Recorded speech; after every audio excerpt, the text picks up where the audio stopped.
কোটা সংস্কার আন্দোলন থেকে শুরু, আর শেষটা হলো বাংলাদেশের ইতিহাসের সবচেয়ে ভয়াবহ স্বৈরশাসনের পতনের মাধ্যমে।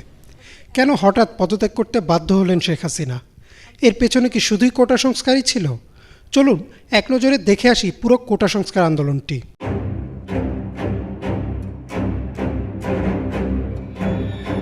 1972 সালে বাংলাদেশের সরকারি চাকরির ক্ষেত্রে প্রথম কোটার প্রবর্তন করা হয়। 2018 সাল পর্যন্ত সরকারি চাকরির ক্ষেত্রে মোট কোটা ছিল 56%, যার মধ্যে মুক্তিযোদ্ধা কোটা 30%, নারী কোটা 10%, জেলা কোটা 10%, ক্ষুদ্র জাতিগোষ্ঠী কোটা 5% ও প্রতিবন্ধী কোটা 1%। তবে সমস্যা যেটা হয় তা হচ্ছে বেশিরভাগ চাকরি প্রত্যাশীদেরই ছিল না কোনো কোটা, অর্থাৎ তাদের সবার প্রতিযোগিতা করা লাগতো মাত্র 44% সিটের জন্য। এই বৈষম্যের কারণে 2018 সালের জানুয়ারি থেকে ঢাকা বিশ্ববিদ্যালয় সহ দেশের প্রায় সবগুলো পাবলিক বিশ্ববিদ্যালয়ের শিক্ষার্থীরা আন্দোলনের রাস্তায় নামেন। তাদের দাবি ছিল কোটা সংস্কার করা, যেন মেধার ভিত্তিতে নিয়োগের সুযোগ তৈরি হয়। এছাড়াও তখন সরকারের বিরুদ্ধে এই অভিযোগ ওঠে যে এই কোটার ব্যবহার করে সরকার তার অনুগত লোকদের সব খাতে বসাচ্ছেন, যেন সব ক্ষেত্রেই আওয়ামী লীগ সরকারের নিয়ন্ত্রণ থাকে। শিক্ষার্থীরা শান্তিপূর্ণভাবে দেশের বিভিন্ন সড়ক অবরোধ করে অবস্থান নেন। তাদের দাবির জবাবে তৎকালীন কৃষিমন্ত্রী মতিয়া চৌধুরী সংসদে দাঁড়িয়ে বলেন, মুক্তিযোদ্ধারা কোটা পাবে না তো কি রাজাকারের বাচ্চারা কোটা পাবে? তার এই বক্তব্যের ফলে ফেটে পড়ে ছাত্র সমাজ, আরও জোরদার হয় আন্দোলন। কিন্তু সেই আন্দোলন দমাতে সরকার পুলিশ ও ছাত্রলীগকে দায়িত্ব দেয়। একদিকে পুলিশ টিয়ারশেল ও লাঠিচার্জ করে, অন্যদিকে ছাত্রলীগের সন্ত্রাসীরা দেশীয় অস্ত্র নিয়ে ঝাঁপিয়ে পড়ে নিরস্ত্র ও সাধারণ শিক্ষার্থীদের ওপর। এই হামলায় বহু শিক্ষার্থী গুরুতর আহত হয়। সামাজিক যোগাযোগ মাধ্যমে হামলার ভিডিও ছড়িয়ে যায় দেশ বিদেশে। সরকার ফেসবুক সহ বেশ কিছু সামাজিক যোগাযোগ মাধ্যম বন্ধ করে দেয়, কিন্তু ইতোমধ্যেই এই হামলার ঘটনা আন্তর্জাতিক গণমাধ্যমের নজর কাড়ে এবং অনেকটা চাপে পড়েই তৎকালীন প্রধানমন্ত্রী শেখ হাসিনা কোটা প্রথা বাতিল করে দেন এবং শেষ হয় আন্দোলন। 2018 সালের 4 অক্টোবর কোটা বাতিল করে প্রজ্ঞাপনও জারি করে সরকার। এরপর কেটে যায় 6 বছর। 2024-এর নির্বাচনে চতুর্থবারের মতো সরকার গঠন করে আওয়ামী লীগ। শপথ নেওয়ার 6 মাসের মাথায় 5ই জুন 2018-তে জারি করা প্রজ্ঞাপন বাতিল করে দেয় বাংলাদেশ সুপ্রিম কোর্টের হাইকোর্ট ডিভিশন এবং কোটা পুনর্বহাল করা হয়। ফলে আবারও ফুঁসে ওঠে ছাত্র সমাজ। এবার বৈষম্য বিরোধী ছাত্র আন্দোলনের নেতৃত্বে সারা দেশে পাবলিক বিশ্ববিদ্যালয়ের ছাত্ররা রাস্তায় নামেন। এবারও তাদের দাবি কোটা সংস্কারের। সরকারের বেশ কিছু মন্ত্রী বলেন, তাদের দাবির পক্ষে সুপ্রিম কোর্টে আপিল করা হয়েছে এবং বিষয়টি প্রক্রিয়াধীন রয়েছে। শিক্ষার্থীদের ধৈর্য ধরতে বলেন তারা। শুনানির দিন ধার্য করা হয় 7ই আগস্ট। কিন্তু ছাত্রদের বুঝতে আর বাকি ছিল না যে এটা সরকারের একটা কৌশল কোটা পুনর্বহাল করার। কারণ বিচার ব্যবস্থা থেকে শুরু করে প্রশাসনের সব ক্ষেত্রেই আওয়ামী লীগ সরকারের অনুগত। তাই তাদের দাবি ছিল সংসদে আইন পাশ করে কোটা প্রথা সংস্কার করা।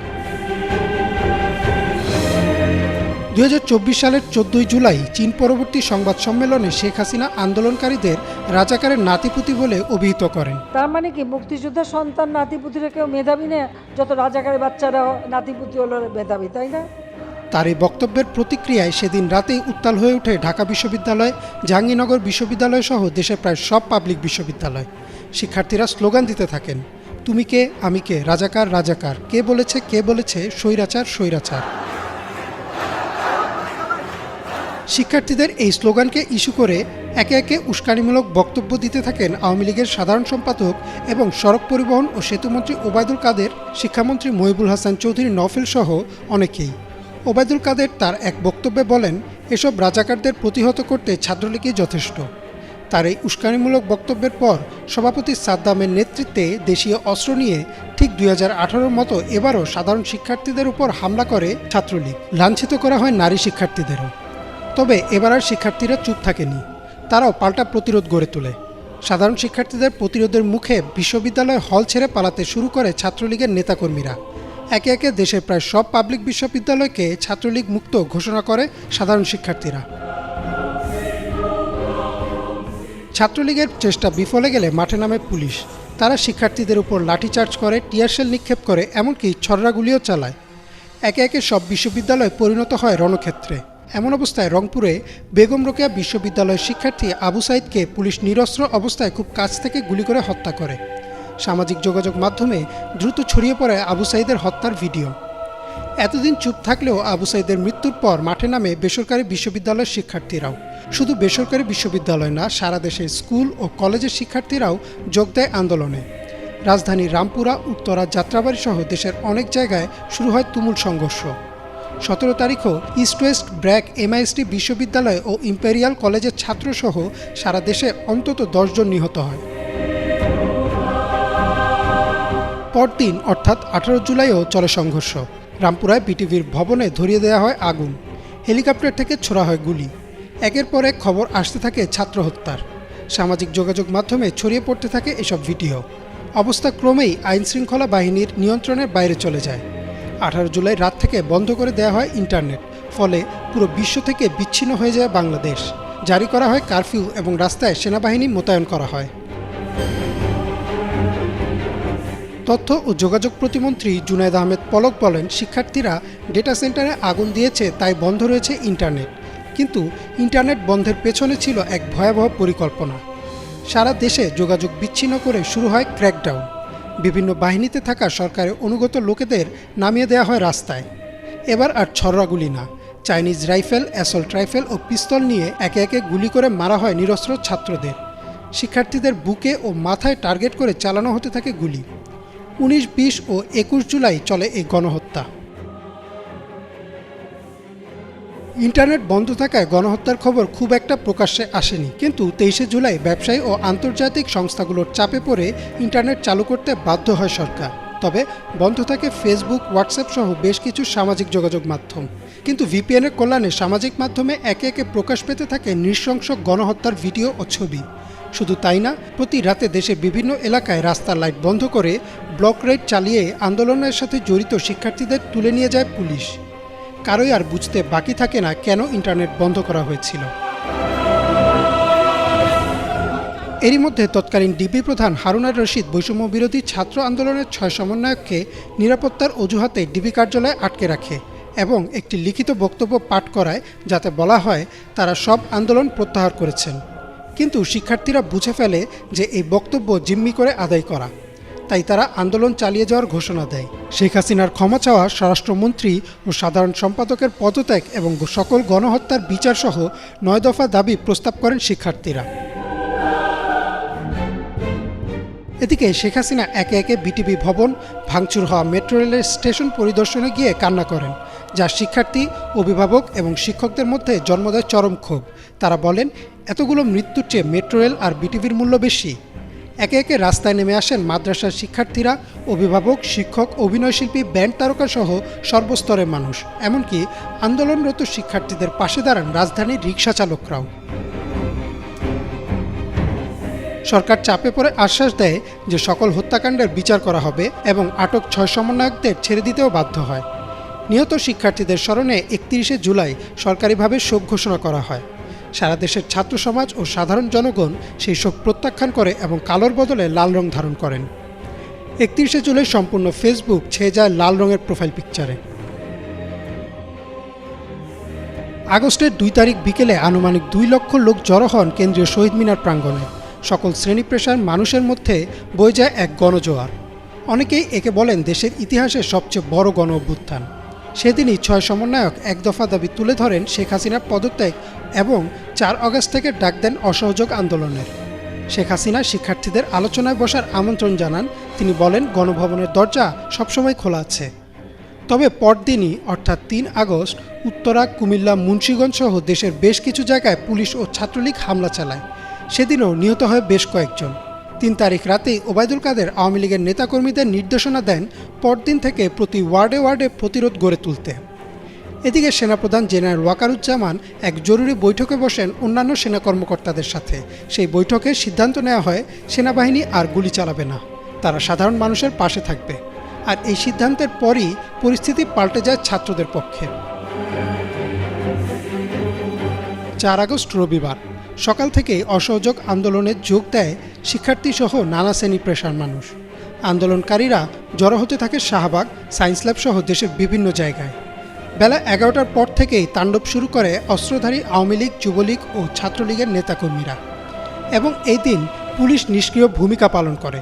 সম্পূর্ণ কোটা আন্দোলনে এই 4 আগস্ট ছিল সবচেয়ে রক্তাক্ত।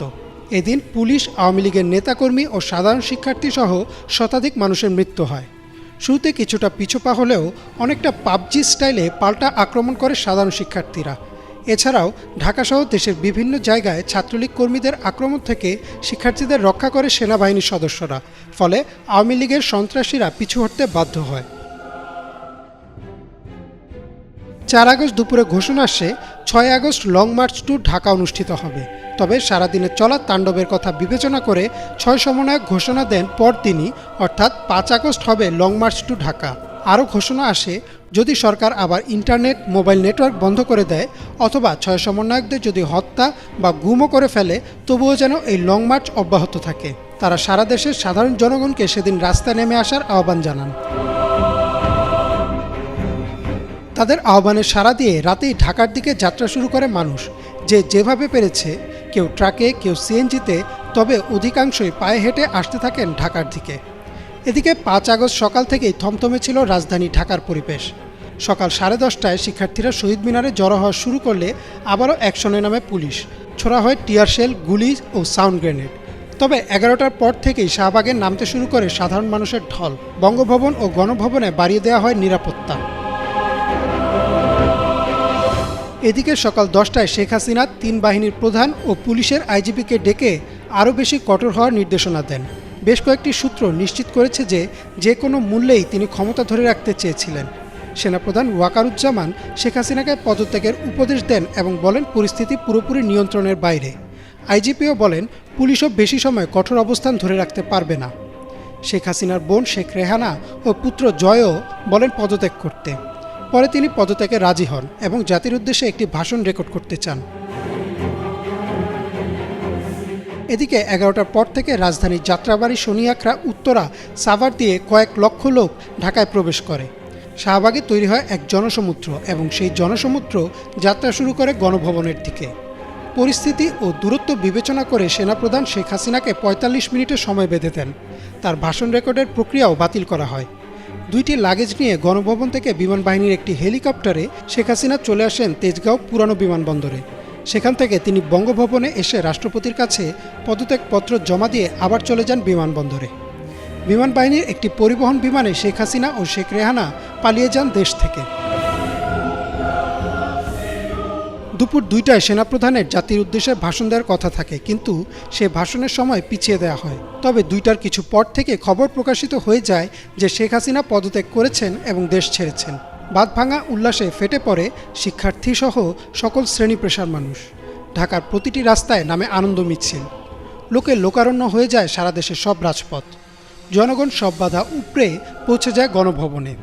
যদিও ততক্ষণে দেশ ছেড়ে পালিয়েছেন শেখ হাসিনা। উচ্ছ্বাসে আনন্দে গণভবন থেকে শেখ হাসিনা ব্যবহার করা জিনিসপত্র নিয়ে যেতে থাকে আমজনতা। যদিও সেদিন রাতের মধ্যেই প্রায় 80 ভাগ জিনিস ফিরিয়ে দেন সাধারণ মানুষ। বেলা 3:30টায় সেনাপ্রধান জেনারেল ওয়াকারুজ্জামান আনুষ্ঠানিকভাবে জানান যে শেখ হাসিনা পদত্যাগ করেছেন এবং শীঘ্রই দেশে একটি অন্তর্বর্তীকালীন সরকার গঠন হবে এবং সেই সরকারের অধীনে হবে নির্বাচন। অবশেষে পতন হলো বাংলাদেশের ইতিহাসের সবচেয়ে বড় স্বৈরশাসকের। অনেকে হয়তো ভাবতে পারেন যে সামান্য এক কোটা সংস্কার আন্দোলন কিভাবে 15 বছর ধরে জেঁকে বসা এক শাসকের পতন ঘটায়। আসলে এই পতনের পিছনে শুধু কোটা সংস্কার ছিল না, সাধারণ মানুষের দীর্ঘ 15 বছরের ক্ষোভ, বিরোধী রাজনৈতিক দলগুলোর উপর চলা অত্যাচার, সীমাহীন দুর্নীতি ও লুটপাট, দ্রব্যমূল্যের লাগামহীন ঊর্ধ্বগতি, ছাত্রলীগ যুবলীগের অত্যাচার ও চাঁদাবাজি, বিচার বহির্ভূত হত্যাকাণ্ড ও গুম এবং সবশেষে শেখ হাসিনার অহংকার ও দাম্ভিকতার ফলে জনমনে যে ক্রোধের বারুদ জমা হয়, সেই বারুদেই আগুন দেয় কোটা সংস্কার আন্দোলন। আর বিশ্বের ইতিহাস সাক্ষী, যে কোনো দেশের যে কোনো স্বৈরশাসক যখনই ছাত্রদের বুকে গুলি চালায়, তখনই তার পতনের দিন গণনা শুরু হয়। জেনারেশন জেড বা জেনজি তাদের বুকের তাজা রক্ত ঢেলে এনে দিয়েছে নতুন স্বাধীনতা। এখন আমাদের সবার দায়িত্ব নিজ নিজ অবস্থান থেকে এই স্বাধীনতাকে রক্ষা করা। ইমরান মাহমুদ, বাংলা ভিশন।